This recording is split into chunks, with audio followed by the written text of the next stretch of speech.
It's Sega GT 2002, the sequel to the original entertaining Sega GT on the Dreamcast.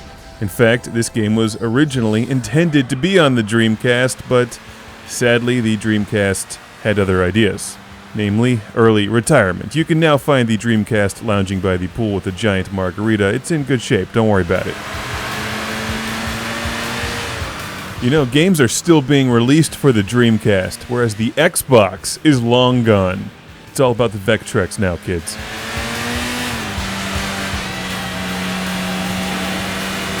Sega GT 2002 looks and feels a lot like the original Sega GT, which is to say it looks and feels a lot like a Sega Dreamcast game, even though it's billed as an Xbox exclusive. It's a nice, competent driving game, but the fact is it doesn't even come close to competing against its major rival at the time, Gran Turismo 3.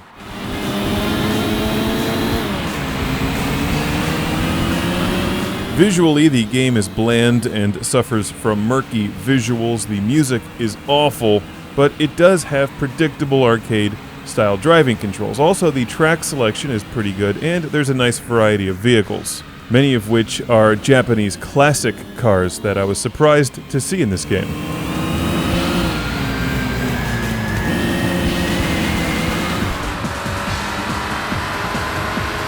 If you've played a driving game in the past 15 years, you'll know the career mode in Sega GT 2002 right away. You start with a cheap car, upgrade it, win races, win money, buy better cars, and so on. You win license tests, which are basically time trials. There's special events where you can win more money, and the game feels a lot like a Sega-style arcade racing game mixed with the Gran Turismo series. So while the game is not bad, and if you enjoy playing every racing game out there, you can find it for $1 or less.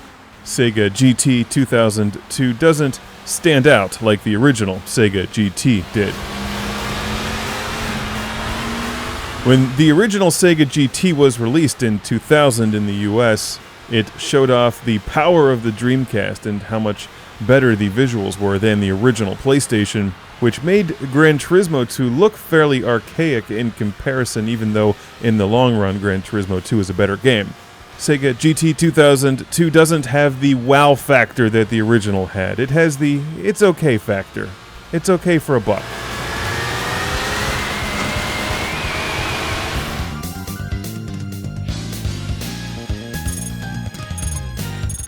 There's no cockpit view to speak of. Instead, you get the camera on the bumper view and 2 behind the car views, neither of which felt right. There's no great way to actually play this game.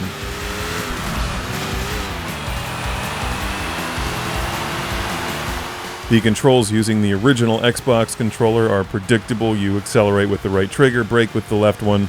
They work pretty well. Note the damage bar on the top right of the screen. There's no physical damage, but you do accumulate damage that you'll have to eventually pay for at the end of the race.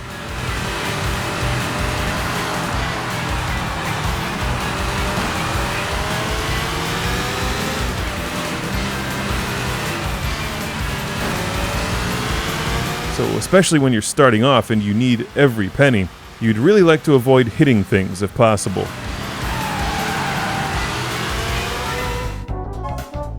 Like other driving games, you collect a garage full of cars, but in the long run, you may not find that they all feel that much different from each other. Had this game been released on the original Dreamcast, it would have been awesome. But in the early 2000s on the Xbox,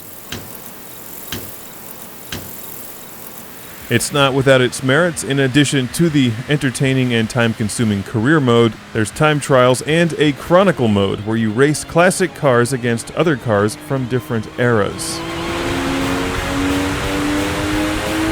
Dig the music in the chronicle mode menus. This game should have just stuck with the old stuff. Then it would have at least stood out.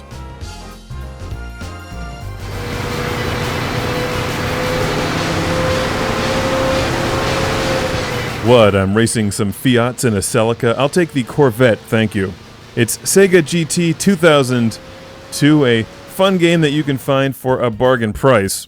Just don't expect it to defeat some of the bigger name brand titles out there. A giant thank you once again to our friend Mohammed in Qatar. who donated the game along with the Xbox that it's being played on, along with some other racing games that you'll see on the show soon, including Initial D's Special Stage for the PS2. Sega GT 2002 does work on the Xbox 360. I played a few games on there and didn't see any issues. It looks slightly sharper through HDMI, and while it's not the greatest driving game out there, for less than $5 if you can find it, it's a pretty good buy. Sega GT 2002.